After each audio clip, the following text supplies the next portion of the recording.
Para quem quer, gosta e gostaria de continuar estudando, aqui em Mogi Guaçu nós temos a Escola de Teologia para Leigos, que vai abrir uma nova turma esse ano. Essa escola é toda quinta-feira, às 8 da noite, às 10, lá no Salão do Rosário, para todas as pessoas de Mogi Guaçu. E são 3 anos, perdão. 3 anos, né? Eu sou um dos professores da escola. Antes de parar por causa da pandemia, já faz quase 2 anos que estamos parados. Eu dei aula de literatura paulina, as cartas de Paulo, né? E agora está previsto para que eu seja o professor de história do Antigo e do Novo Testamento, além das cartas de São Paulo, né? Da literatura paulina. Então, se alguém tiver interesse, amanhã eu vou deixar as fichas de inscrição na secretaria paroquial. Aí pode fazer a sua inscrição para a escola de teologia para leigo. E caso alguém seja de outra paróquia, pode também procurar a sua paróquia, que todos nós párocos recebemos, né, a carta do Padre Elton, que é o diretor da escola de teologia de leigos, para as novas inscrições. Então, a turma que fez uma pausa aí vai continuar, né? E uma nova turma vai se iniciar, tá bom? Também quaisquer dúvidas que vocês tenham, pode me procurar, pode me falar. Uma coisa que a gente também precisa compreender é que nem tudo a gente consegue compreender com a razão. Por isso que a gente fala que é fé, né? Então tem algumas coisas que a gente, por mais que a gente pense, nem tudo a gente vai conseguir racionalmente compreender, porque entram também umas questões de fé, né? E aí é a parte, sobretudo quando a gente, agora não é o nosso caso, mas sobretudo quando a gente entra nos dogmas da igreja, é nessa questão. Por isso que se chamam dogmas de fé, né? Porque não há como prová-los, mas a tradição, a história, aquilo que se viveu, aquilo que a igreja vem trazendo desde os seus primórdios, nos mostra que é daquela maneira. Por exemplo, não há na Bíblia escrito que o nome, né, dos avós de Jesus, pai de Nossa Senhora, são Ana e Joaquim.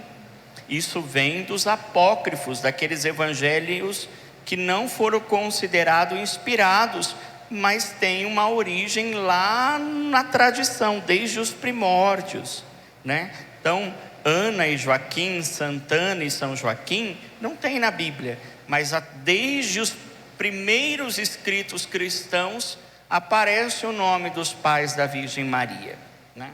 Então, e a igreja aceitou, assumiu isso como algo que veio da tradição, e por isso é verdadeiro. Como nós também, se formos olhar para trás na nossa vida, temos histórias, contos, receitas que nos foram passados pelos nossos avós, pelos nossos pais, que não estão escritos em lugar nenhum, mas que a gente vai passando de pai para filho. Talvez alguns mais velhos aqui possam dizer: lembram-se quando nossa avó, nosso avô contava aquelas histórias de fantasma e de coisa, e disso, e de lobisomem, e não sei o que mais. E aí sabe direitinho a história, sabe direitinho, né, até as coisas que o avô, a avó fazia, mas nunca ninguém escreveu isso. E passa isso para os filhos, que vão passar para os seus filhos, e para os filhos deles, e assim por diante, né? Então essas são coisas que são transmitidas de forma oral. Nós vamos fazer a nossa oração. Hoje quem falará para nós, apesar de estar contundido, né, ter aí trincado o pé, né, e agora está se recuperando, é o nosso seminarista Fernando, né? Ele é seminarista de nossa paróquia, tem feito as pastorais já fora da paróquia, porque está no último ano de teologia, no 4º ano de teologia, o último ano de seminário. Uma vitória, graças a Deus, né? E então logo vai ser ordenado diácono e depois vai ser ordenado padre. A primeira ordenação de um filho de nossa paróquia, né, de Santa Edviges, que vai fazer esse ano 13 anos, né? E ele então teve uma longa experiência também vocacional na comunidade Shalom, né? A comunidade Shalom, que é famosa, foi muito tempo missionário da comunidade Shalom, depois veio para a diocese, terminou já de fazer a sua especialização em espiritualidade, termina esse ano de fazer especialização em espiritualidade pelos Salesianos de São Paulo, né? E é por isso que ele vai falar para nós da espiritualidade do católico, né? Então para nós é uma alegria, Fernando, poder ouvi-lo nesta noite. Vamos ficar em pé para fazermos nossa oração. Em nome do Pai, do Filho e do Espírito Santo.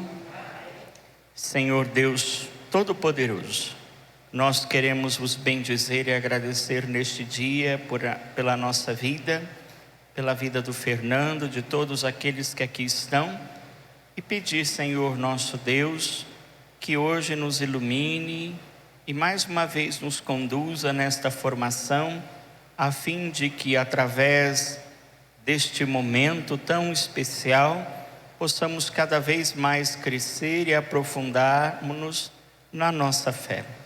Que o Senhor com o teu Espírito nos ilumine e ilumine também o Fernando nesta noite, para que ele nos conduza segundo a vossa vontade. Vinde, Espírito Santo, enchei os corações dos vossos fiéis e acendei neles o fogo do vosso amor. Enviai o vosso Espírito, e tudo será criado, e renovareis a face da terra. Oremos. Ó Deus, que instruíste os corações dos vossos fiéis com a luz do Espírito Santo, fazei que apreciemos retamente todas as coisas, segundo o mesmo Espírito, e gozemos sempre da sua consolação, por Cristo Senhor nosso. Amém. Glória ao Pai, ao Filho e ao Espírito Santo. Nossa Senhora Aparecida, Santa Edviges, em nome do Pai, do Filho e do Espírito Santo. Podem sentar. Boa noite. Espero que o fato de estar sentado ninguém durma. Porque se alguém dormir, eu estou com uma muleta aqui, ó. Eu jogo. Como o padre disse, eu vou falar sobre a espiritualidade do católico. Nós vamos fazer da seguinte forma: eu vou dar uma introdução sobre a palavra, o conceito espiritualidade, mas assim muito simples. Depois eu vou falar sobre a vida no espírito e por fim a espiritualidade do católico, que eu entendi que são as características dessa espiritualidade. Então nós vamos falar disso, tudo bem? Nós ouvimos muito falar de espiritualidade, mas o que significa? Primeiro, a palavra espiritualidade, ela vem do latim, da palavra espíritus. Espíritus quer dizer, podem falar juntos, espíritus quer dizer espírito.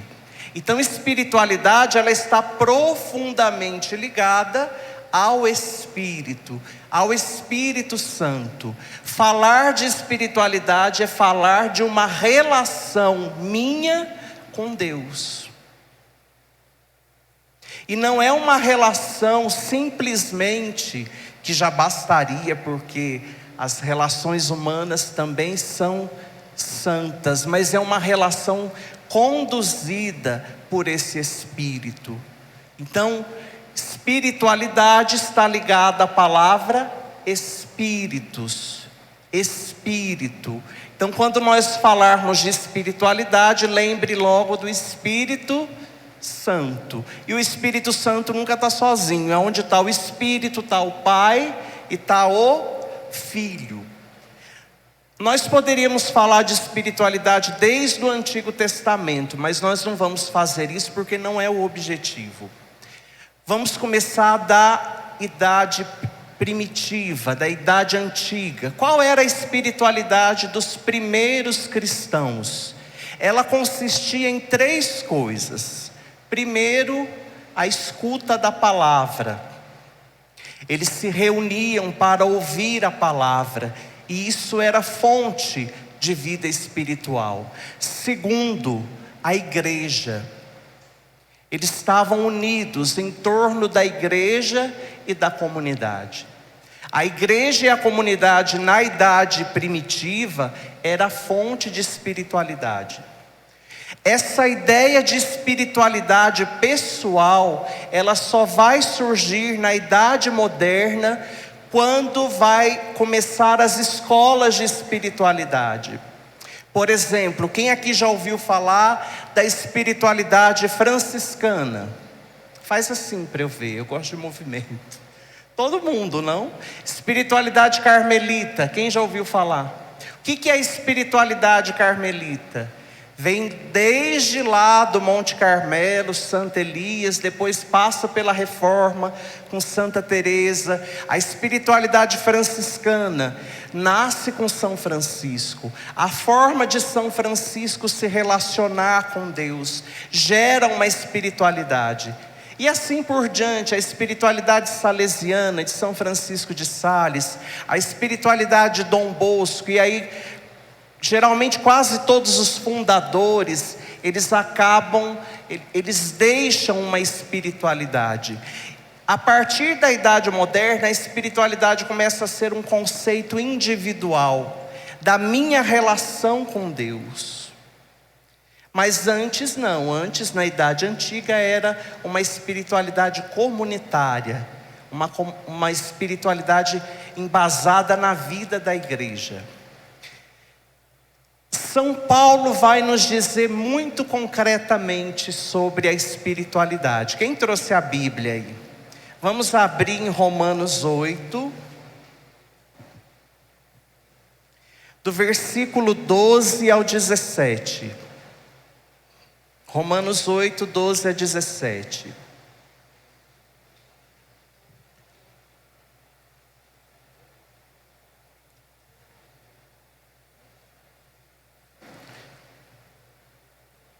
Amém ou misericórdia?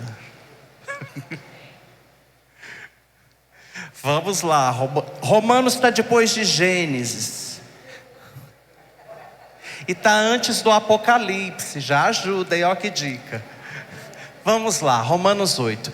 Quem não achou, preste bem atenção. Anota, depois você lê em casa. Versículo 12.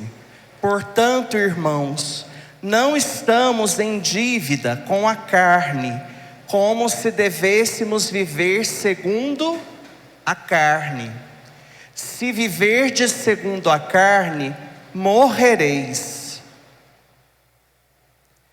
Mas se pelo Espírito fizerdes morrer as obras da carne, então vivereis. Todos aqueles que se deixam conduzir pelo Espírito de Deus são filhos de Deus.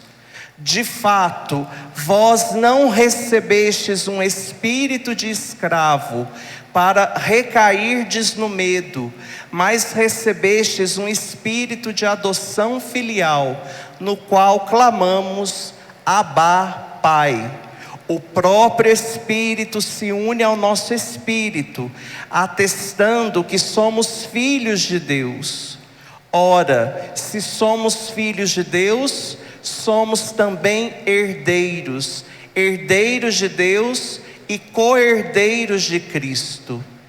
Se de fato sofremos com Ele também seremos glorificados. que eu quero dizer com essa palavra? Que espiritualidade é uma vida no Espírito. E São Paulo está dizendo que nós não somos mais devedores da carne e do pecado. Quem aqui já teve dívida? Estou vendo várias manifestações, né? Você já viu aquela dívida que tira o teu sono? Que você acorda pensando nela, você come pensando nela. Se te dá vontade de chupar uma bala, você diz assim, mas eu estou devendo. Não é duro, não é difícil.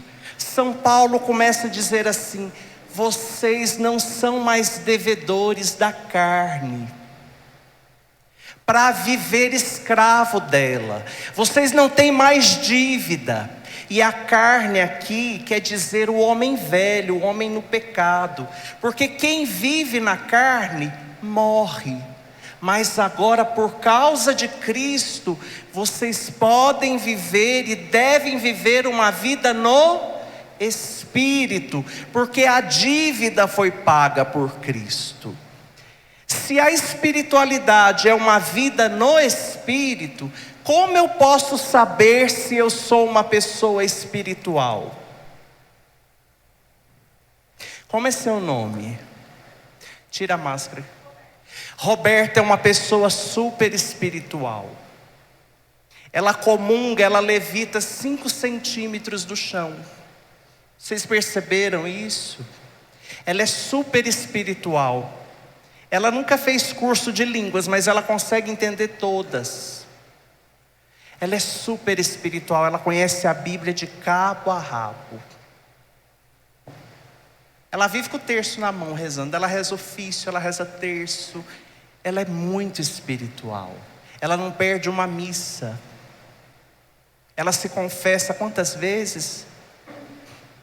Todo dia. O padre, coitadinho, já não sabe mais o que fazer. Quando ela chega, ele já está com a mão assim, porque ela é espiritual. Às vezes a gente acha isso, né? São Paulo vai dizer o que é uma vida na carne e uma vida espiritual. Rapidamente, Gálatas 5. Isso é só a introdução, aí eu vou avançar, tá? Gálatas 5, versículo 19. Nós vamos falar primeiro de quem não é espiritual, de quem não tem espiritualidade, certo? Gálatas também está antes de Apocalipse. Gálatas 5, 19 a 25. Preste atenção, nem abra a tua Bíblia. Olha para vocês verem quem vive segundo a carne e não segundo o Espírito. Uma pessoa sem espiritualidade, olha aí. São bem conhecidas as obras da carne: imoralidade sexual, impureza, devassidão, idolatria, feitiçaria, inimizades, contenda, ciúmes, ira, intrigas, discórdias, facções, inveja, bebedeira, orgia. Aí São Paulo termina dando um recado, né? Contra essas coisas eu vos digo: quem a praticardes não entrará no reino dos céus. Então quem pratica isso, espiritualidade está meia fraca. Quem vive no Espírito e tem espiritualidade, São Paulo vai dizer: os frutos do Espírito são amor, alegria, paz, paciência, amabilidade, bondade, lealdade, mansidão, domínio próprio. Se vivemos pelo Espírito, procedamos também de acordo com o Espírito.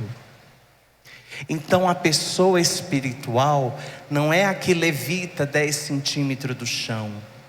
A pessoa espiritual não é a que vive na igreja rezando, Mas a pessoa espiritual é a que ama, tem paciência, é bondosa, é leal, é alegre. Esses são os frutos da vida no Espírito. E a vida no Espírito é a espiritualidade. Isso é só o fundamento. Aí eu pergunto para você, para que serve a espiritualidade na nossa vida?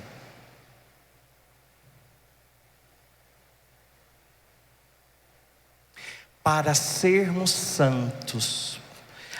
O objetivo da vida no Espírito é a santidade. Se a espiritualidade não leva para a santidade, ela não tem sentido de ser. Ela é vazia. Amém? Eu tenho um truque, eu vou falando, aí eu gosto que vocês partilhem. Então, com quem está aí do seu lado, pergunte para ela, você entendeu o que é a vida no Espírito? Vai, tricota aí com essa pessoa, pergunte se ela entendeu. Porque enquanto você fala, eu vou olhando as minhas colas.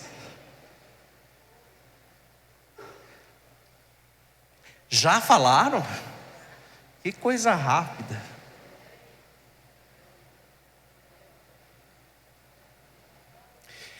Quando nós falamos de vida no Espírito, eu dizia que tem muito que está ligado a essa relação com Deus.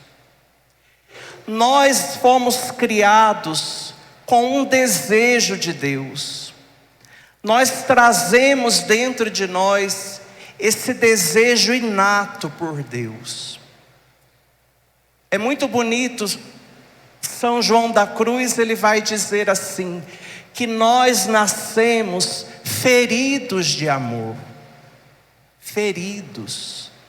Deus, ao nos criar, Ele colocou dentro de nós uma ferida de amor.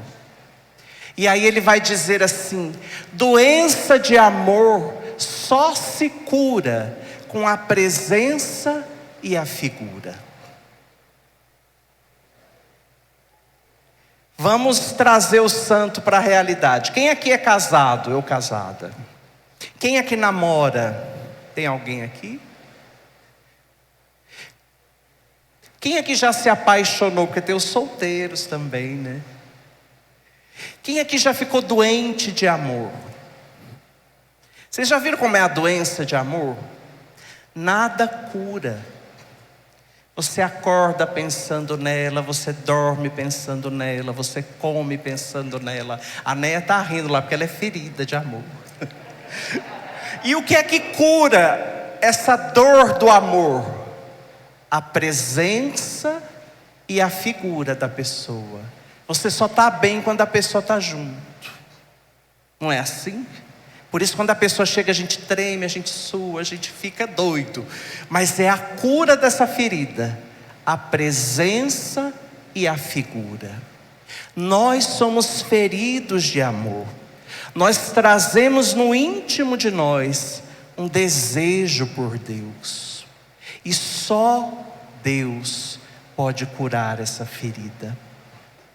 Por isso que o salmista canta: ó Deus, Tu és o meu Deus, desde a aurora eu Te busco.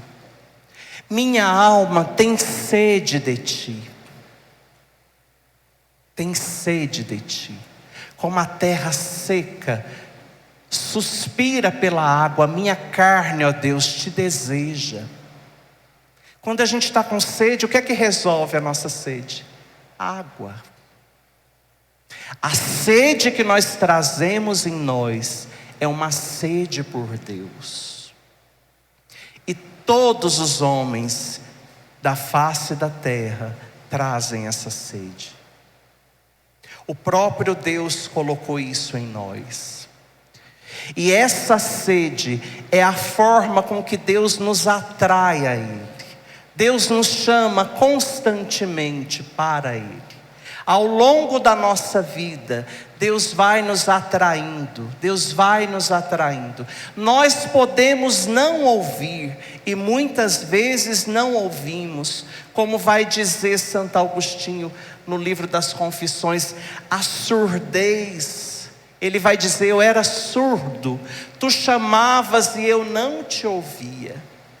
Por isso ele vai dizer lindamente, né? A gente até canta: tarde te amei, ó beleza tão antiga e sempre nova. 30 anos estive longe de ti, e tu sempre me chamastes, mas eu nunca te ouvi. Essa sede que nós temos de Deus é a dignidade humana.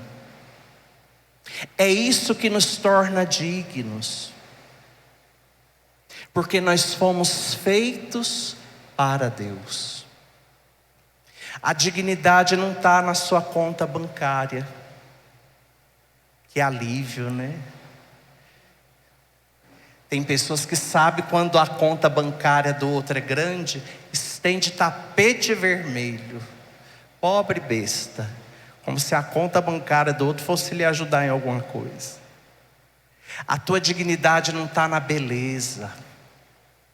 Não está nos dígitos a menos ou a mais da balança que você pesa. Porque se fosse assim, meu povo, a minha dignidade estava no chão. A nossa dignidade está em sermos criados para Deus.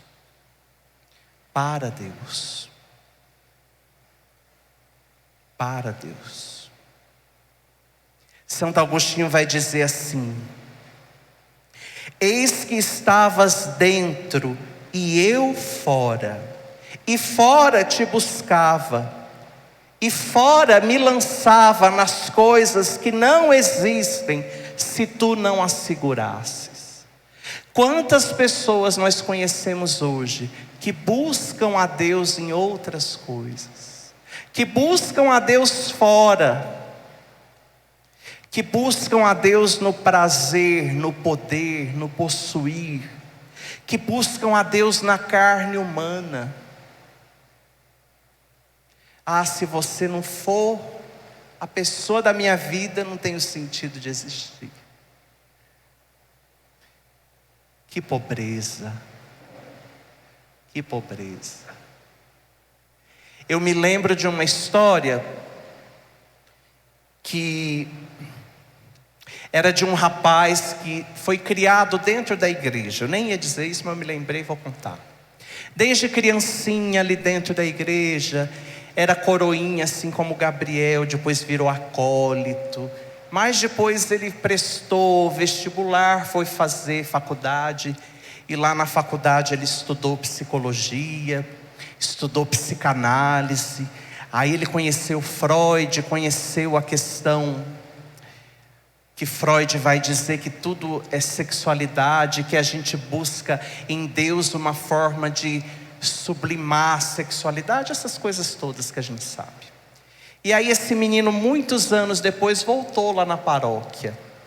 E ele disse assim: sabe, padre, o senhor está aqui, o senhor é padre, o senhor não se casou, mas não é por causa de Deus, mas é porque o senhor tem assim um desejo sexual, e aí o senhor não explora isso, e aí o senhor canalizou isso para a religião.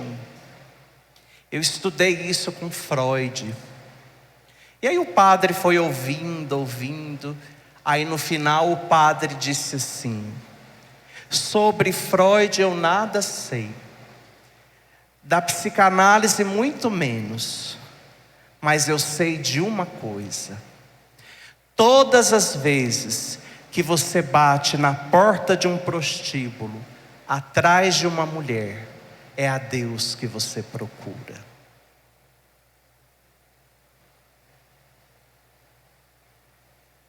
Porque essa é a verdadeira sede que nós temos de Deus. E quando nós somos saciados dela, nós nos tornamos livres. Livres das pessoas, livre da opinião dos outros, livre do olhar das pessoas, livre dos bens, das posses, porque a gente entende que o único capaz de saciar a nós é Deus. Essa é a dignidade da tua alma. A tua alma foi criada para Deus. Você pode sair daqui e nem saber o que é espiritualidade, mas se você souber disso, você ganhou a tua vida. E o primeiro ouvido mais próximo da minha boca é o meu mesmo. Amém? Diga aí para a pessoa: sua alma é digna de Deus.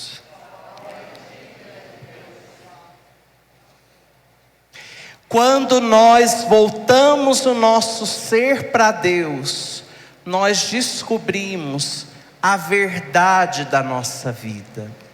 Santo Agostinho, ele vai dizer assim: Jesus leva a verdade da vida. Jesus não nos leva para uma verdade filosófica. Jesus não nos leva para uma verdade matemática. Jesus nos leva para a verdade da vida.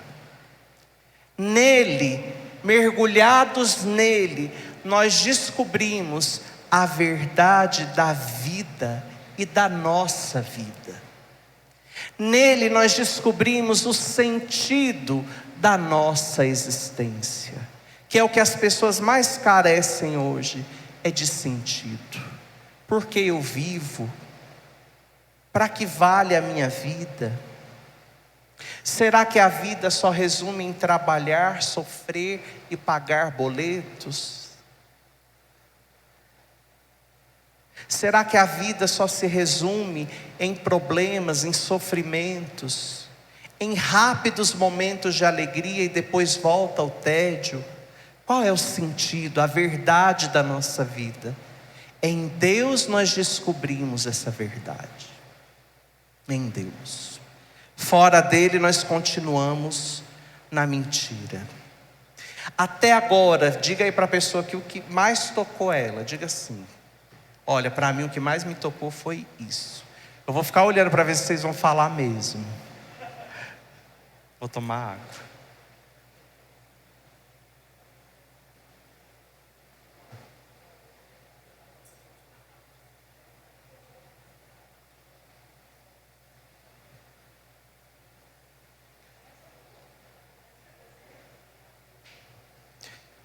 Voltando, se a espiritualidade é uma vida no Espírito, e uma vida no Espírito significa uma vida espiritual, consequentemente, nós precisamos ter um organismo espiritual. Nós não temos os organismos dentro do nosso corpo, os sistemas do nosso corpo, sistema nervoso, sistema digestivo, sistema motor e por aí vai. Existe também um organismo espiritual. O padre vai vender livro, está todo mundo olhando.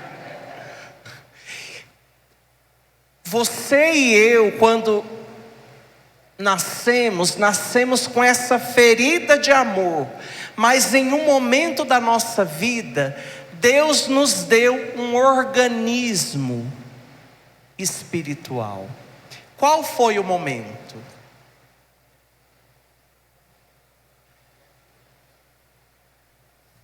És um homem sábio no batismo. O catecismo da igreja vai dizer assim: todo o organismo da vida espiritual do cristão tem a sua fonte, a sua raiz no santo batismo. No dia do teu batismo, na hora do teu batismo, quando o padre lhe batizou em nome do Pai, do Filho e do Espírito Santo, você recebeu dentro de você um dom sobrenatural, que se chama a graça santificante. Diz assim: é um dom sobrenatural infundido por Deus em nossas almas, para nos dar uma participação verdadeira e real de sua própria natureza divina, fazer-nos filhos e herdeiros da graça. No batismo nós recebemos o dom da graça, que é um dom sobrenatural, que nos faz filhos de Deus e herdeiros de Deus. Primeira coisa, dom sobrenatural. O que quer dizer a palavra sobrenatural? Significa que ela não está no plano da natureza, ela não está no plano do criado. A graça, ela é algo que pertence a Deus somente.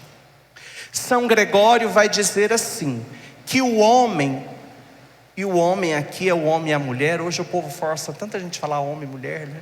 Mas é o homem e a mulher, é um microcosmos. O que é um microcosmos? É um pequeno mundo.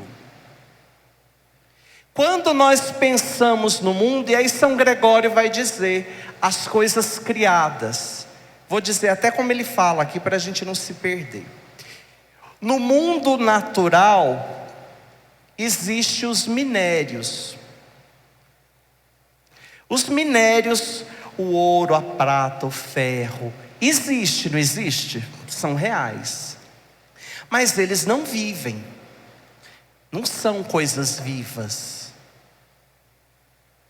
Né? O cara está lá garimpando o ouro, desce a picareta, o ouro não vai olhar para ele e gritar, ai, não vive. Você não tem lá a tua corrente de ouro e diz assim, ah, eu vou colocar um pouquinho de água porque ela deve estar com sede. Ele existe, mas não vive. Depois vem os vegetais.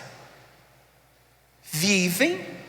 Uma planta, por exemplo, se você não colocar água, a bichinha vai morrer. Embora tenha umas plantas aí na casa do povo que vivem pela graça, né?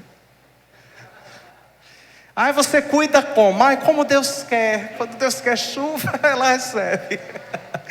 Né? A pobre da planta, ela vive, mas ela não sente, ela não entende. Ah, mas a minha samambaia entende. Se eu não falo com ela, aí é uma coisa sua e da samambaia. Eu nem vou entrar nesses detalhes. Mas o santo está dizendo que vive, mas não entende. Aí vem o terceiro, que é mais polêmico ainda, que é os animais. Os animais vivem, os animais sentem, aí, porém não entendem e não pensam. Ah, mas você não conhece o meu gato e o meu cachorro. Aí é você e ele, nosso Senhor. Vocês se viram aí. Quarta coisa criada, os anjos. Os anjos vivem, os anjos têm inteligência, têm vontade, mas não têm corpo. O anjo é espírito puro. Não é espírito puro que é Deus, mas o anjo é espírito, mas ele tem inteligência e tem vontade. E aí vem o homem. Vem o homem. Nós temos tudo o que os seres criados têm.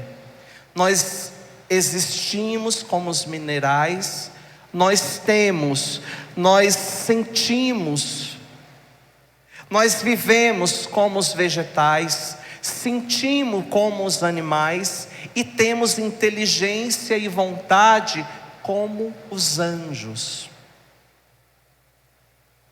Mas nós temos uma coisa que nenhum deles tem, que é a graça divina.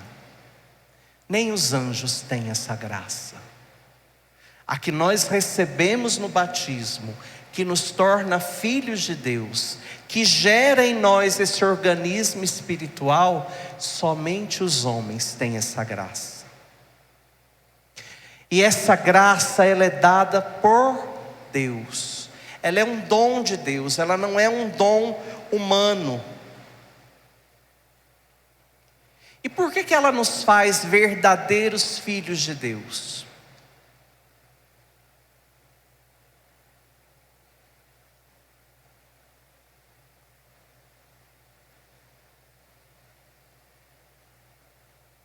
Vou dar um exemplo assim bem...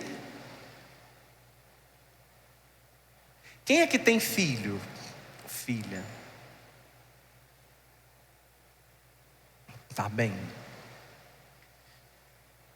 Se o meu filho chega na tua casa, começa a abrir eu não tenho filho, tá? Só dando um exemplo. Começa a abrir geladeira, começa a abrir armário, sobe no sofá, vai lá na tua cama, bagunça, deixa a tua torneira aberta. O que você faz? Coloca uma vassoura atrás da porta e vai dizer assim: tomara que vai embora logo, e nunca mais chama, né? Ou você vai dizer assim: que criança mal educada, Deus me livre, nunca mais eu chamo. Não é assim geralmente? Criança terrível, cuidado que o teu telhado é de vidro, hein? Minha mãe dizia. Mas quando é teu filho, você acha ruim dele abrir a geladeira?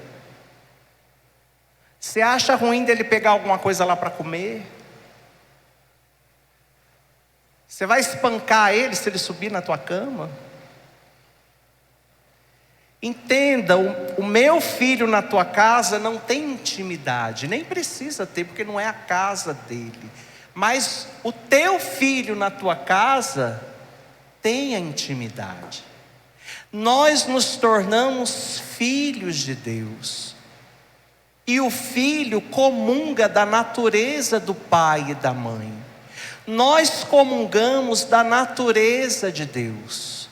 A graça que nós recebemos no batismo nos torna filhos. E como filhos nós comungamos da vida de Deus. E isso não é pouca coisa. Tem um teólogo que diz assim: para a gente entender o que é a graça divina, é como se nós recebêssemos uma transfusão de sangue. Só que isso é uma linguagem metafórica, porque Deus não tem sangue. Mas é como se Deus nos desse do seu próprio sangue. Nós não somos filhos de Deus só por nome. O batismo te torna filho. O batismo te torna filho porque agora existe dentro de você uma graça que te faz participar da natureza de Deus. Essa graça é a graça santificante que nós recebemos. E além de nós participarmos da natureza de Deus, nós também nos tornamos herdeiros de Deus. Nós herdamos a eternidade, nós herdamos o céu, nós herdamos o próprio Deus. Ele é a nossa herança. Por isso o salmista canta: Tu, Senhor, é a minha herança, Tu és a parte da herança que me cabe, a melhor parte.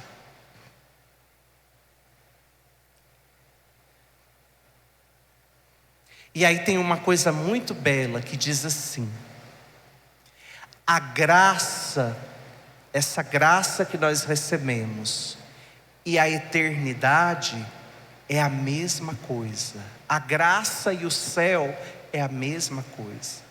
Da mesma forma que o pecado e a morte são as mesmas coisas. O que é que São Paulo diz lá em Romanos? O salário do pecado é a morte. E aquele que está em graça já começa a viver nesta terra o céu. São Tomás vai dizer assim: a graça não é outra coisa senão um começo da glória em nós. E o que é o céu? O que é ser herdeiro do céu? Um dia uma pessoa me disse assim: eu não sei se eu quero ir para o céu. Aí eu regalei o olho desse tamanho, eu falei: minha nossa, traz água benta que deve ser. Porque me disseram que o céu é uma grande televisão, e a gente vai ficar lá olhando para aquela tela e cantando santo, santo, hosana nas alturas a eternidade inteira. Falei, meu Deus, se o céu foi isso, até eu já começo a ficar em dúvida. Mas, gente, o céu não é um lugar. O céu é um estado. O céu é o próprio Deus. A eternidade é ser mergulhado em Deus. Esse é o céu. E o inferno é o contrário. É ser mergulhado na ausência de Deus. Na ausência de Deus. Então, se nessa vida nós já vivemos uma vida no Espírito, uma vida na graça, é a mesma vida que nós vamos viver para sempre lá. Aqui nós já vivemos de maneira imperfeita. Mas se aqui eu vivo uma vida na carne, distante de Deus, ausente de Deus, entendem esse paralelo de graça e céu? A vida espiritual, ela quer nos levar a aperfeiçoar-nos no amor. Porque o que vai abrir a porta do céu para nós é o amor. São Bernardo vai dizer que existe 4 graus de amor. E agora eu estou falando dessa ação da graça. O primeiro grau de amor, ele vai dizer que é o amor carnal, que é quando nós amamos a nós mesmos. Já viu gente que se ama? Tem gente que se ama demais. Essa pessoa está no amor carnal. Vem cá um pouquinho. Como é seu nome? Meire. Meire, eu estou com uma sede. Você pode pegar água para mim? Por favor. Pode ser mais rápido. Coloca na minha boca porque eu estou assim um pouco, né? Pode vir, filha. Por favor. Obrigado, Meire. Isso aqui é álcool gel?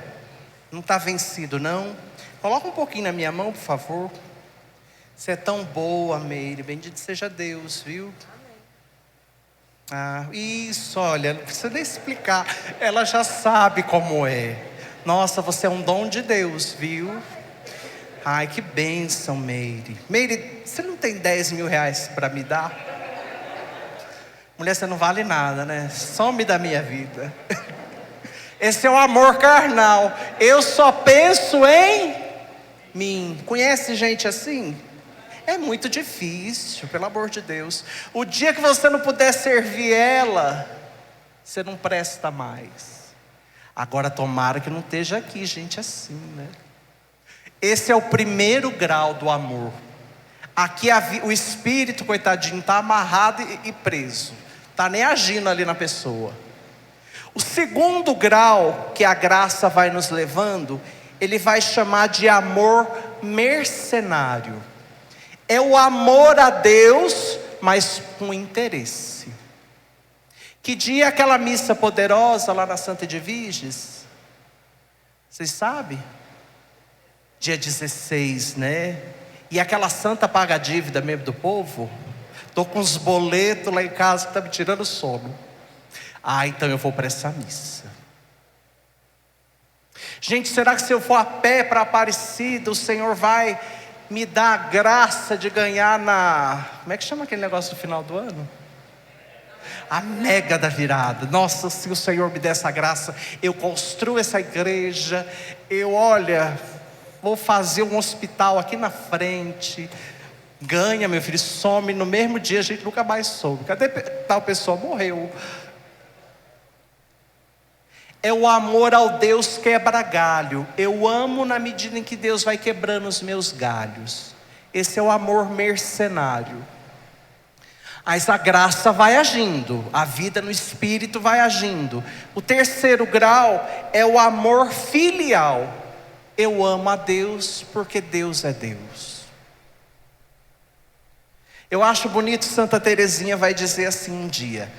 Santa Teresinha é santa, né? Mas olha um exemplo de amor filial. Amar a Deus porque Deus é Deus. Um dia ela estava dizendo assim: no inferno ninguém ama a Deus. Nenhuma alma que está no inferno ama a Deus. Eu quero ir para lá para amar a Deus lá.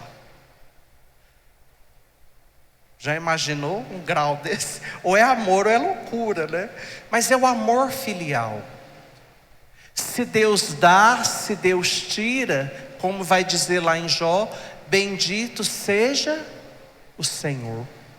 Esse é o amor. Deus é meu Pai, Ele sabe o que é bom.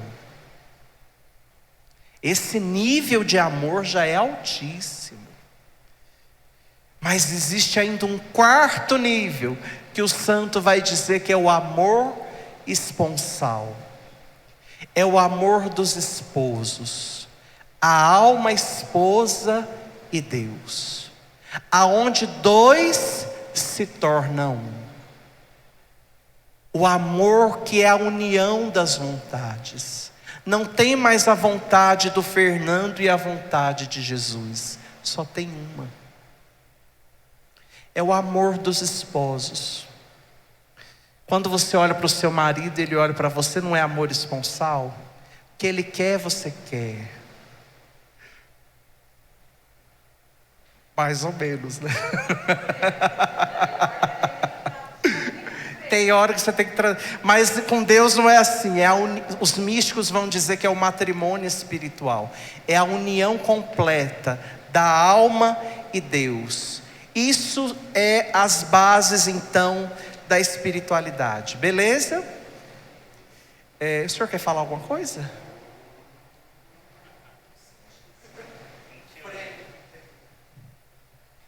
Não, é só para dizer que aquele tanto de livro que eu trouxe ali é uma pequena amostra, né, do que tem na minha biblioteca. São vários livros de espiritualidade, vida de santos e assim por diante, que eu vou deixar aqui para os que quiserem ler alguma leitura espiritual, contanto que me devolva, né, os meus livros, né, que eu não vou anotar o nome de ninguém e nem o telefone. Vai ser que nem eu falei na segunda-feira, né, que nem a da vela, né? Quem é de Deus de verdade devolve meus livros, tá bom? Então eu vou deixar aqui, caso falte, tem mais lá dentro e eu posso pôr mais amanhã e assim por diante, tá bom? Vamos em frente? Só esquecendo de dizer o seguinte, uma coisa bonita que eu li agora, que o Papa disse hoje lá na sala Paulo VI, de manhã, no seu encontro, né, com as pessoas, ele disse assim: Deus não se assusta com os seus pecados, mas com a sua falta de fé. Pronto. A falta de fé. Se falta a fé, meu povo, faltou tudo. Vamos em frente? Agora nós vamos falar das características da espiritualidade católica. Eu elenquei 5 características. 6, na verdade. Porque ela está presente em todas as escolas de espiritualidade. Se falta uma dessas, deixa de ser católica. Agora você já começa a olhar um pouco aí para você, né? Acho que a gente já está fazendo isso desde o começo, né? Para ver se de fato é católico, né? Primeira característica da espiritualidade católica: ela é uma espiritualidade trinitária. Trinitária. O ponto de partida da espiritualidade católica é a Santíssima Trindade. A Santíssima Trindade é o mistério central da nossa fé e da vida cristã. Catecismo da Igreja 261. Quando nós falamos de espiritualidade, nós não estamos falando de espiritualismos. Hoje as pessoas são espiritualistas e não espirituais. Hoje as pessoas se relacionam com tudo, menos com Deus. Tem esses memes de internet, tem um que eu acho bem engraçado. É alguém dizendo assim para uma pessoa que o universo te dê tudo de bom.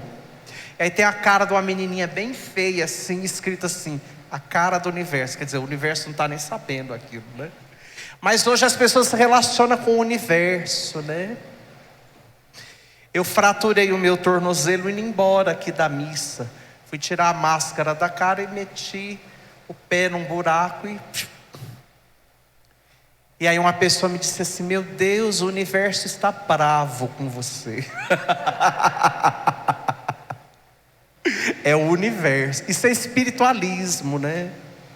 Nossa, Wanda, eu estou vendo daqui a sua áurea, ela não está muito azul, o que está acontecendo, né? Estou sentindo uma energia boa aqui nessa igreja. Está sentindo, Márcio? Uma energia alfa, zen. Isso é espiritualismo, isso não é católico, né? Isso é coisa do cão. Foge, viu? A energia da água, a energia do sol, a energia da terra, e tudo é energia. Está nervoso, irmão? Abraça aquela árvore 2 minutos. Você vai descarregar nela essa coisa pesada sua, né? Isso é espiritualismo, que não é espiritualidade. A primeira coisa, o ponto de partida da espiritualidade católica é que ela é trinitária. Tem uma coisa muito bonita que o catecismo diz, ele fala assim: o fim último de todo o plano da salvação é a entrada das criaturas na unidade perfeita da Santíssima Trindade. É o que eu dizia no começo. Nós fomos criados por Deus, nós fomos criados pela Trindade e nós somos destinados para a Trindade. Nós voltaremos para a Trindade. Nós voltaremos. Lá é a nossa verdadeira casa. Tudo que Deus fez, todo o plano de salvação de Deus, a criação, a redenção em Jesus, a igreja, tudo destina para o último fim de todas as coisas, que é o Pai, o Filho e o Espírito Santo. É para Ele que nós tendemos. Santo Tomás vai falar da forma de presenças de Deus. Eu acho que são 5 ou 6. Eu peguei 3 formas que vai nos atender bem aqui. Ele vai dizer que existe 3 graus de presença de Deus. A primeira presença de Deus, ele vai dizer que é a presença por imensidade. Deus é imenso. A presença de Deus preenche todos os lugares e todas as coisas. Essa presença por imensidade é o que sustenta o ser. Tudo que existe, existe porque Deus sustenta. Imagine você que se Deus dormisse 1 segundinho, como a gente faz, cochila assim, se Deus cochilasse, tudo deixaria de existir. Tudo que existe, existe porque Deus sustenta. Até uma pedra, ela está ali porque Deus sustenta. Os demônios existem porque Deus os sustenta. Essa é a presença por imensidade.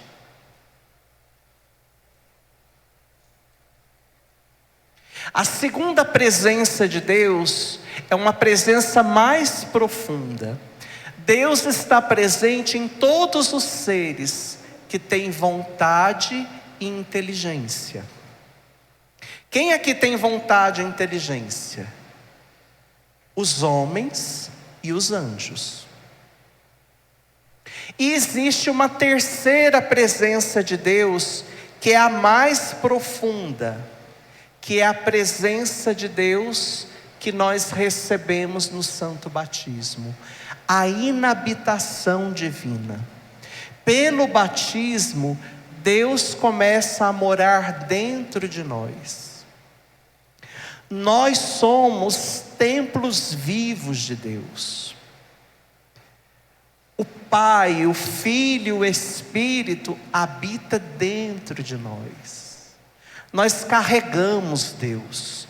Nós portamos Deus. Nós somos igrejas vivas. E é uma presença de Deus que nos atrai para uma amizade.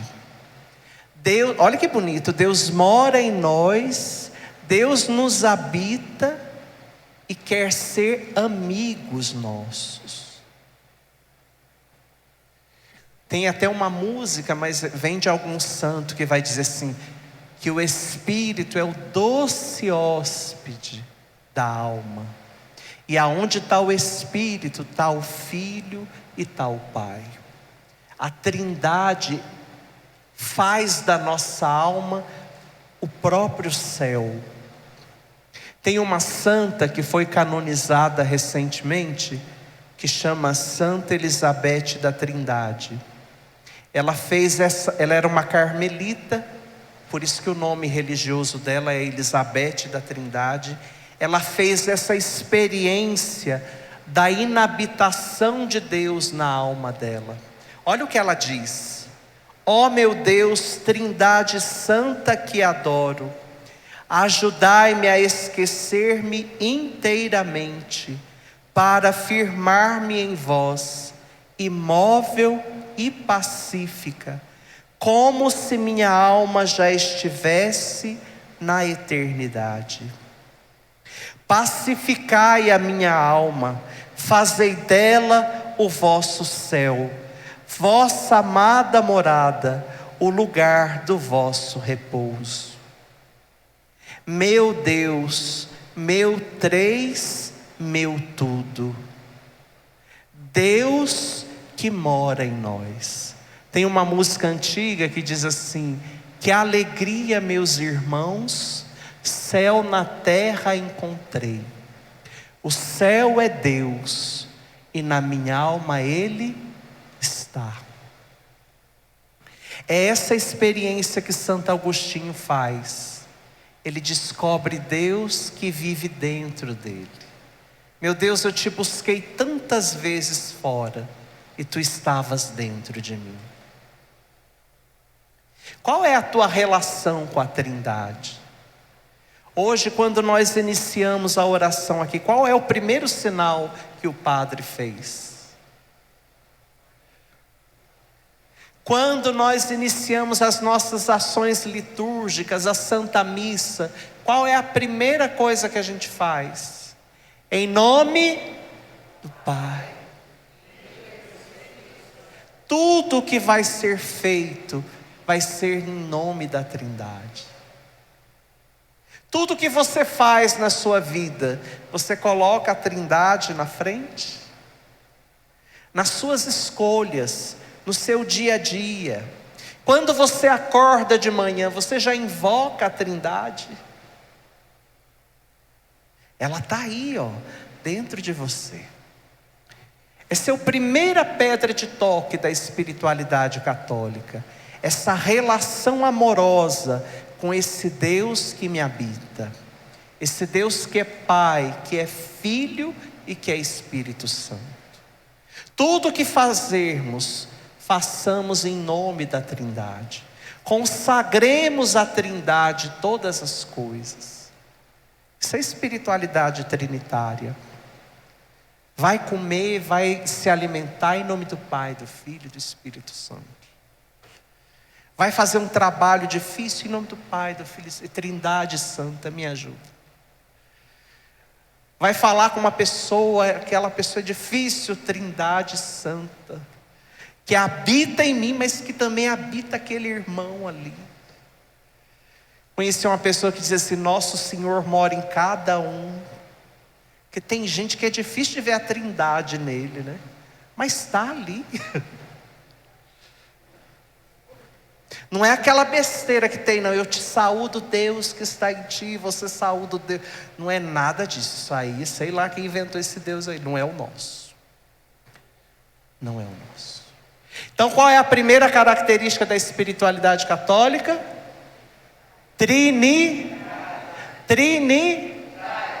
Fala para a pessoa que você entendeu da Trindade.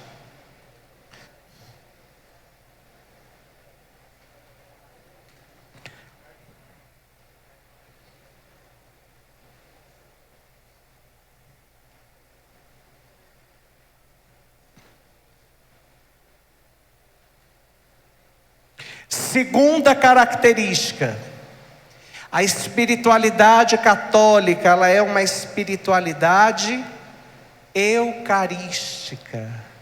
Eucarística. E aqui eu vou ler o que diz o catecismo sobre vida espiritual e eucaristia, que eu achei tão lindo e vale mais do que a minha fala. Olha o que fala o catecismo, olha, 1374, depois do 1392. Se você esquecer, leia todo. Uma leitura assim de alguns meses você consegue ler. Você não vai perder nada, tá bom? Olha o que diz o catecismo sobre a Eucaristia. Ele fala assim: o modo de presença de Cristo sob as espécies eucarísticas é único. A forma como Jesus está presente na Eucaristia, ele não está presente em lugar mais nenhum. É único. Aí ele fala: ele eleva, ele quem? Próprio Cristo. Ele eleva a Eucaristia acima de todos os sacramentos e faz com que a Eucaristia seja o coroamento da vida espiritual. A coroa da vida espiritual é a Eucaristia. Nada substitui a Eucaristia. Nada. E aí ele continua dizendo: é para ela que todos os outros sacramentos se encaminham. No Santíssimo Sacramento da Eucaristia estão contidos verdadeiramente, realmente e substancialmente o corpo e o sangue, juntamente com a alma e a divindade de nosso Senhor Jesus Cristo, por consequente, o Cristo todo. Na Eucaristia nós recebemos o Cristo inteiro, corpo, sangue, alma e divindade. A espiritualidade do Sagrado Coração de Jesus é muito eucarística. Estou olhando aqui para vocês e me lembrei. E aí continua: o que o alimento produz em nossa vida corporal, a comunhão o realiza de maneira admirável em nossa vida espiritual. Tem como viver sem comer? Quando está doente, o que a gente mais fala? Ou a gente ouve? Não pode deixar de comer. Não é assim? Tem gente que engorda quando está doente, porque come tanto. Que, nossa, falou, você estava doente? Ah, eu estava, mas você está tão bem. Que a pessoa come tanto, né? Porque assim, o alimento. Tem gente que fica com fome e já começa a ficar com mau humor, não é assim? Tem gente que baixa a pressão, cai no chão, dá piripaque, você tem que jogar um chocolate na boca dela, para ver se... Eu sou assim, se eu cair, joga um chocolate na minha boca que eu resolvo. Porque a gente tem muito zelo pelo alimento do corpo, né? Nossa, não posso ficar sem comer, já deu tantas horas, né? Até esse pessoal que faz jejum intermitente, depois que acaba o horário do jejum, sai da frente. O que o alimento material é para o corpo, a Eucaristia é para a alma. Tem a alma de muita gente aí no soro, rastejando, com fome da Eucaristia. Aí ele continua: a comunhão da carne de Cristo ressuscitado. Olha que coisa linda. Nós comungamos a carne do Cristo ressuscitado, que foi vivificada pelo Espírito e que ainda dá vida. Todas as vezes que nós comungamos do ressuscitado, daquele que vence a morte.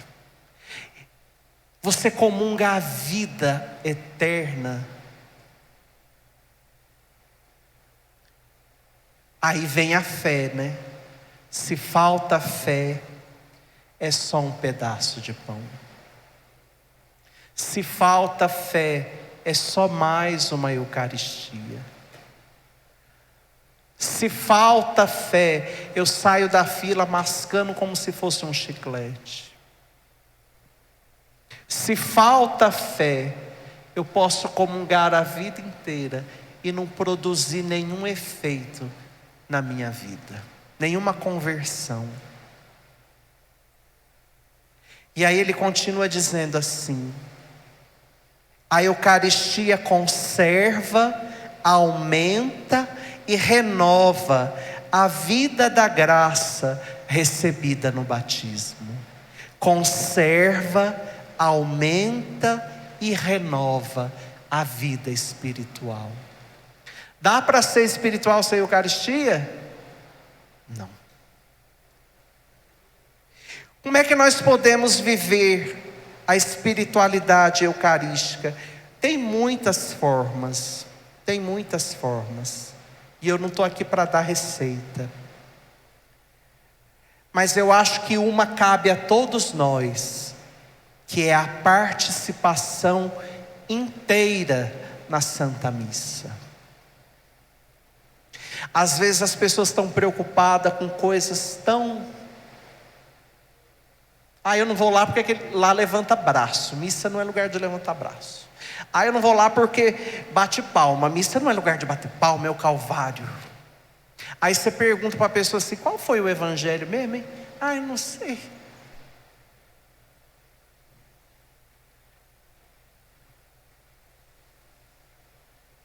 Nada contra, mas às vezes a gente se prende a tantas coisas externas e a gente não vive o momento. A Eucaristia é todo o momento. É eu entrar com o coração inteiro, com o ouvido aberto. É eu me alimentar primeiro da mesa da palavra, comungar a palavra, receber a palavra, que vai me ajudar a receber o próprio Cristo. Vai muito além, vai muito além. Então a gente deve olhar como eu participo da missa. Como eu estou ali, eu estou disposto, eu estou aberto, eu estou pleno naquele momento, ou eu estou ali dividido, ou eu estou ali, mas o coração está longe. Tudo isso é Eucaristia. A missa começa quando nós saímos de casa. Esse é o sentido da procissão de entrada que o padre faz. Todos nós deveríamos entrar na procissão, mas não dá certo, então entra ele. Mas a tua missa começa no momento que você sai da tua casa. Ali é a tua procissão de entrada. Esse é o sentido. Como é que você e eu estamos vindo para isso? E a segunda coisa que eu acho assim que... Eu acho não, né? Não é um pensamento meu. É a adoração eucarística. Eu escolhi 2 santos aqui que falam da adoração eucarística. Primeiro, para mim ela é santa, mas ainda não é oficial, né? Que é Chiara Lubich, que ela diz assim: enquanto existir a Eucaristia, eu nunca estarei só. Enquanto existir um sacrário, não terei solidão. Quem conhece alguém que sofre de solidão?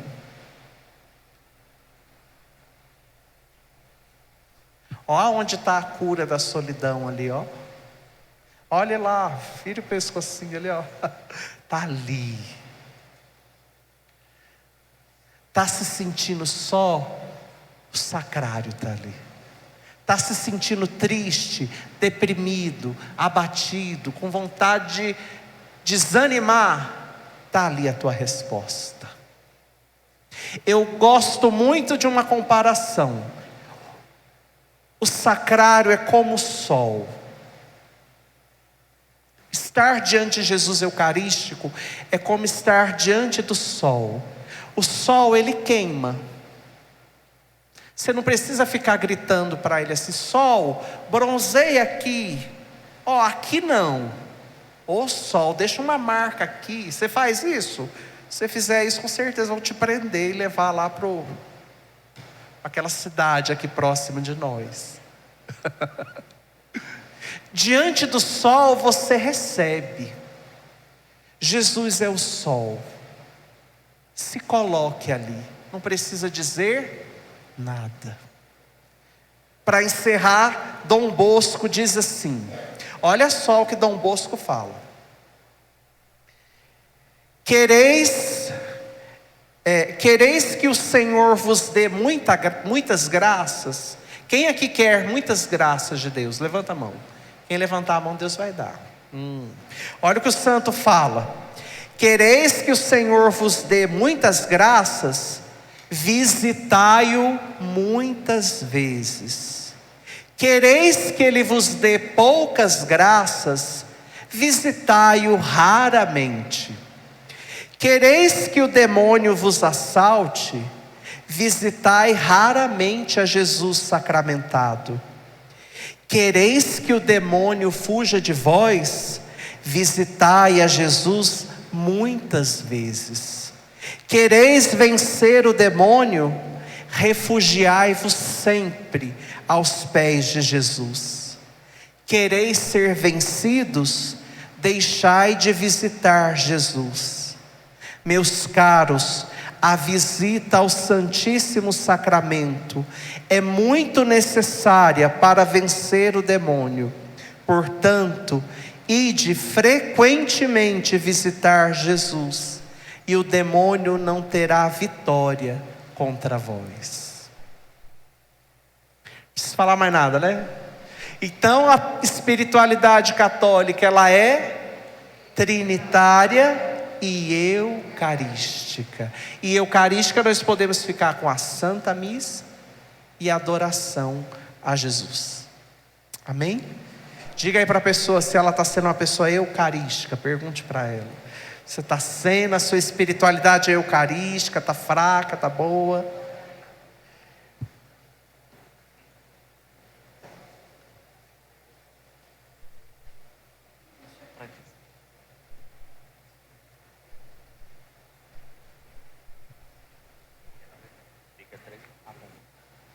Terceiro, quer que eu fale?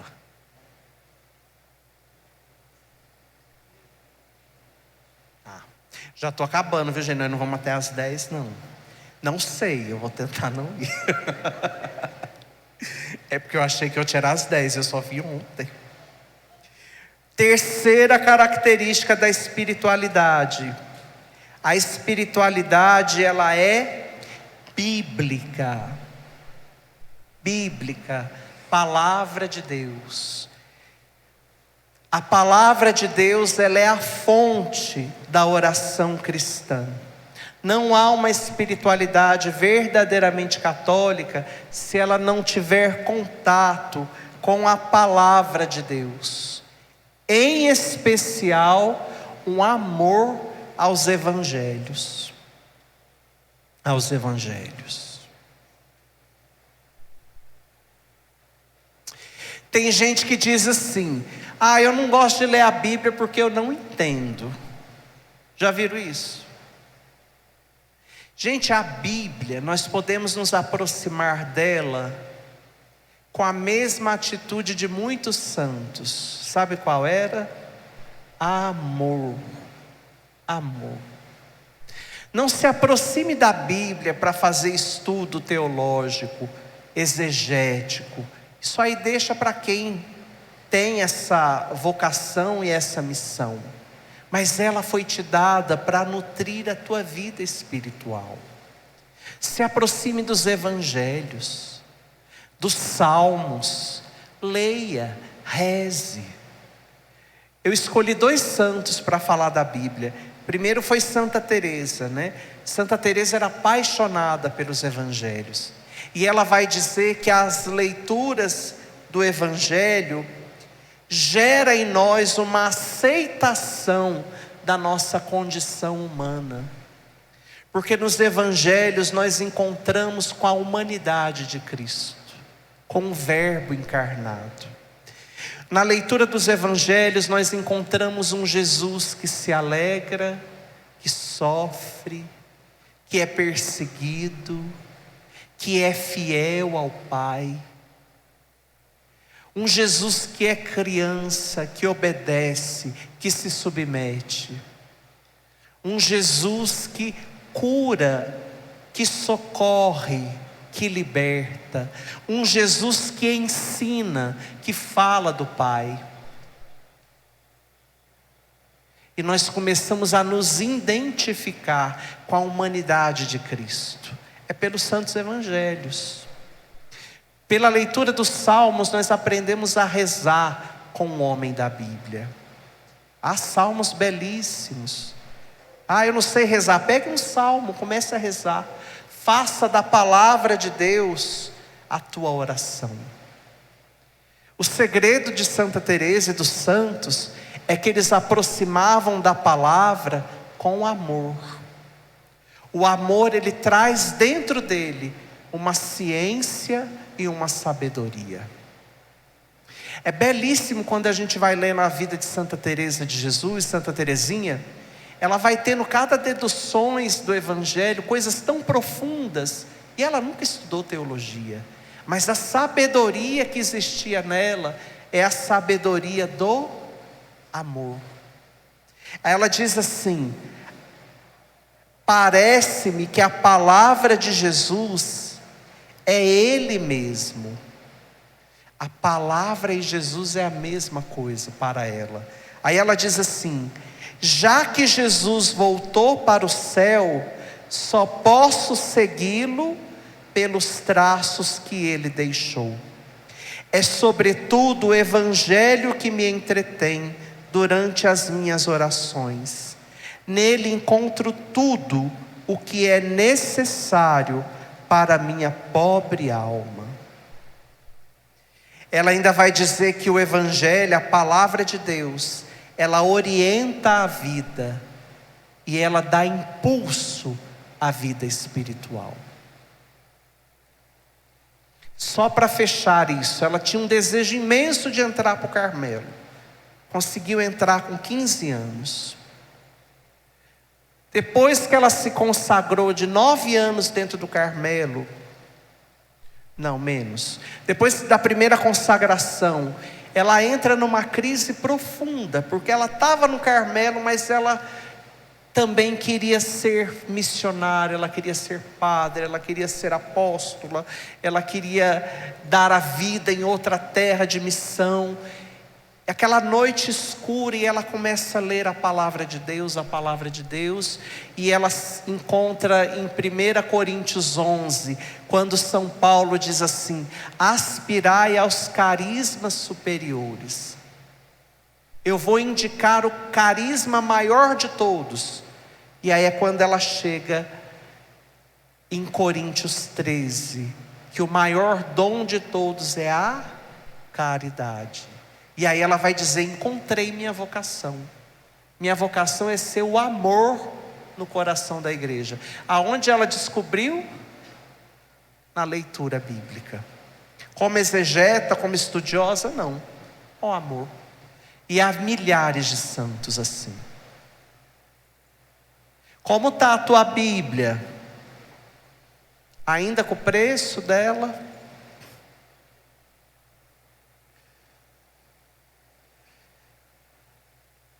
Então a espiritualidade católica, ela é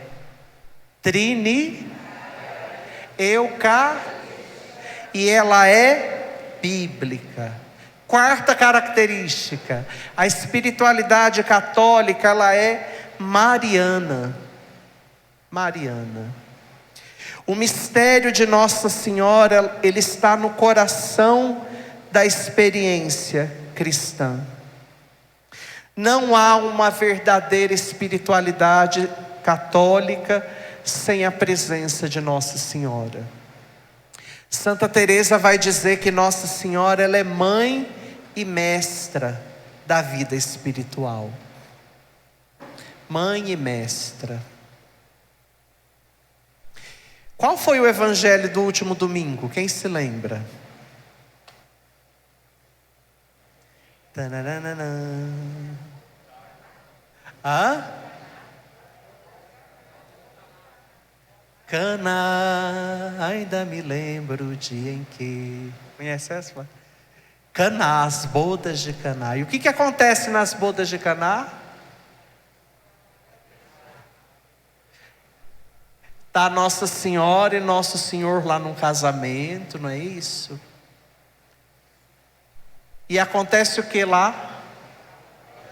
Acabou o vinho. E os noivos entraram em pânico, não foi isso? Hã? Mentira, que eles nem ficaram sabendo.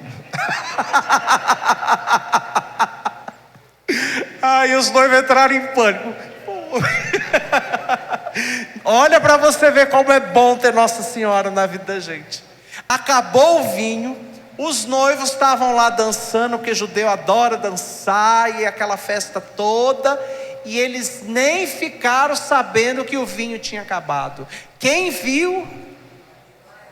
Nossa Senhora viu.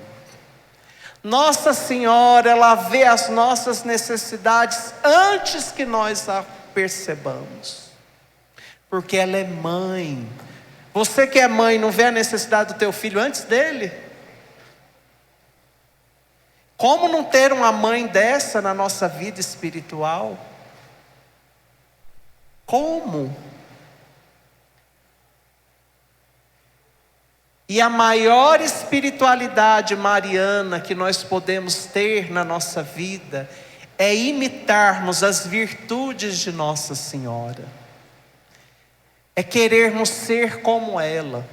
E aqui eu vou falar só de uma virtude: a humildade de Nossa Senhora.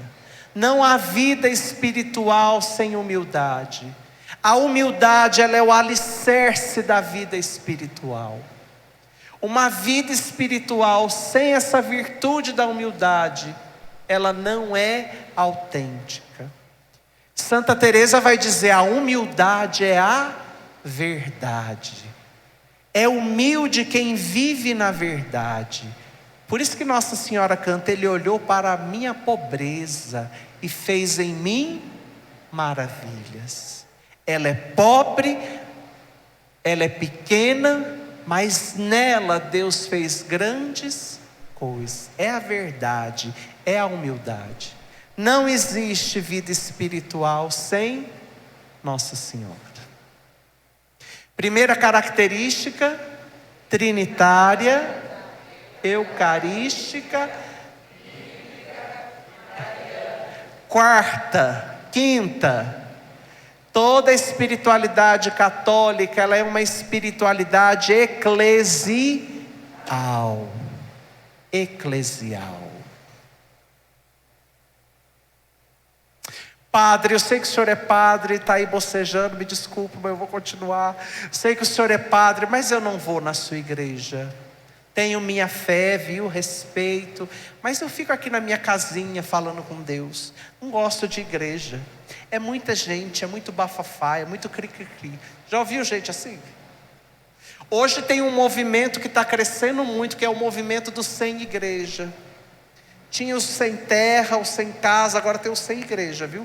Aqueles que vivem uma espiritualidade dentro de casa.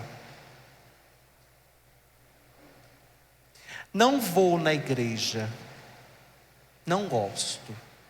E só de saber que eu vou encontrar umas pessoinhas lá, prefiro buscar Nosso Senhor aqui em casa. Vocês já viram a igreja proclamar santo alguém que não ia na igreja? Tem algum santo, padre? Se tiver, o senhor pode interferir aqui. Santo Beltrano foi canonizado porque não ia na igreja, não gostava da vida eclesial. Tem como ser santo? Santa Teresa, quando morreu, sabe qual foi a última palavra dela? Enfim, morro, filha da igreja. Espiritualidade eclesial é amor ao Papa. Tem gente aí que está se dizendo muito católica, mas odeia o Papa. Fala mal do Papa, rechaça o Papa. Desculpa, você não é católico e nem espiritual. É obediência à igreja, mas é também serviço. Serviço. A espiritualidade eclesial é serviço. O que você faz na tua paróquia? Santa Teresa, quando chega na 7ª morada, que é a união com Deus, sabe o que ela fala? Deus quer obras, Deus quer serviço. Que serviço você tem feito? Ah, mas lá já tem tanta gente. Será que tem? Será que não está precisando de nada? Gente, isso é vida espiritual. Então a primeira característica, trinitária, eucarística,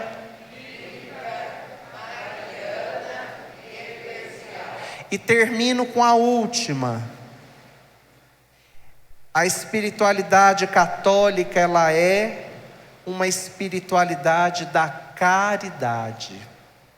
E aí eu encerro com uma leitura da primeira carta de João, capítulo 20, que diz assim: se alguém disser, amo a Deus, mas odeia seu irmão, é mentiroso. Pois quem não ama o seu irmão a quem vê, não poderá amar a Deus a quem não vê. E este é o mandamento que dele recebemos: quem ama a Deus, ame também o seu irmão. Qual é o maior mandamento que Jesus diz? Amar a Deus sobre todas as coisas. Sabe por que nós temos dificuldade de amar o outro? Porque nós não nos amamos. Porque funciona assim: eu faço a experiência com Deus e descubro como Deus me ama. E a partir do momento que eu sei como Deus me ama, eu começo a me amar. Não de forma egoísta, mas da mesma forma que Deus me ama, eu começo a me amar. E da forma como eu me amo, eu começo a amar o outro. É assim que vai funcionando essa caridade. Às vezes a forma como a gente trata o outro é a forma como nós nos tratamos. Ninguém pode se dizer espiritual se odeia e não ama o próximo. Não há vida espiritual sem a caridade e o amor ao próximo. Vamos fechar os nossos olhos, vamos agradecer a Deus. Agradecer a Deus pela sua bondade, pela sua misericórdia. E agradecer a Deus porque Ele imprimiu dentro de nós esse desejo por Ele. Somos nós feridos de amor. E que Ele nos dê a graça de sermos curados dessa ferida a partir de uma nova relação com Ele. Uma relação de amor e de amizade. Que Nossa Senhora e que São José nos ajude nesse caminho de vida espiritual. Glória ao Pai, ao Filho e ao Espírito Santo.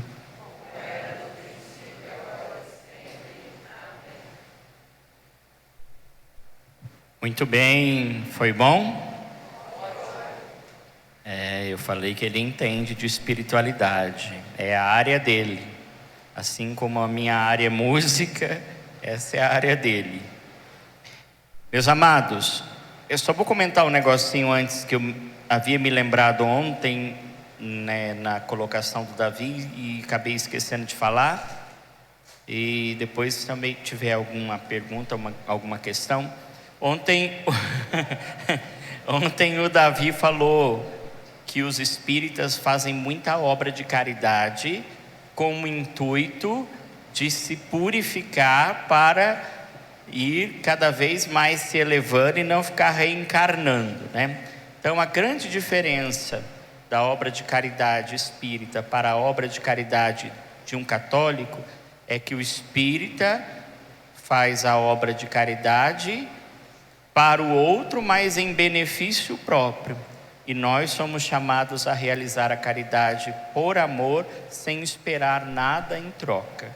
Essa é a grande diferença, né, entre uma coisa e outra, né? Por isso que a gente tem albergue, por isso que a gente tem creche espírita, em alguns lugares, né, você tem asilos espíritas e assim e tudo mais. Não é por uma questão de caridade, mas eles acreditam que fazendo aquilo eles vão ali conseguir se elevar e cada vez vir, né, reencarnando menos até atingir lá o grau máximo. Alguma pergunta com relação à espiritualidade? Acho que ficou bem claro, né? Muito bem. Estão com medo da muleta, né? Vai dar uma muletada, né? Só uma coisa que eu ia falar aqui, mas não falei por causa do tempo. A caridade, ela é verdadeira quando eu faço, não mais por causa da pessoa, mas por causa de Deus. Esse é o amor perfeito. Inclusive na vida matrimonial. Você começar a amar teu esposo e a tua esposa, não por ele, mas por causa de Deus.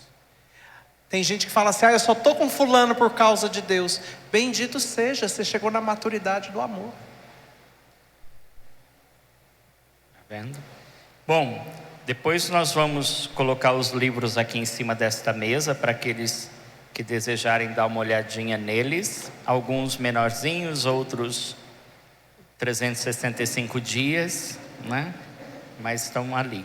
Amanhã é o último dia, né, desta semana, né, com a Santa Missa para o católico, né? E então espero todos vocês, né? Porque é sexta-feira, né, que a gente vai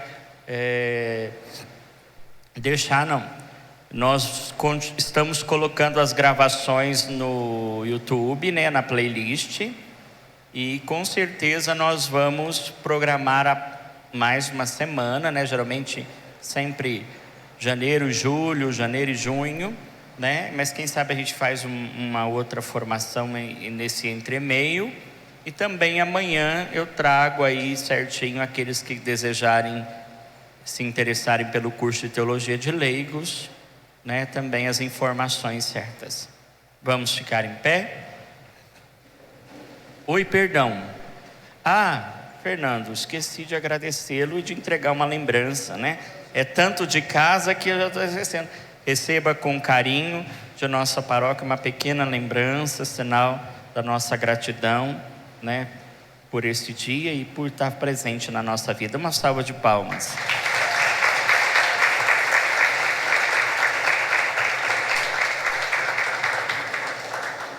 O Senhor esteja convosco. Abençoe-vos o Deus Todo-Poderoso, Pai, Filho e Espírito Santo. Uma boa noite, ide em paz e que o Senhor vos acompanhe. Aqueles que desejarem, amanhã nós vamos falar da missa e antes da formação tem missa. Se alguém conseguir chegar às 19 horas amanhã, missa aqui na Matriz.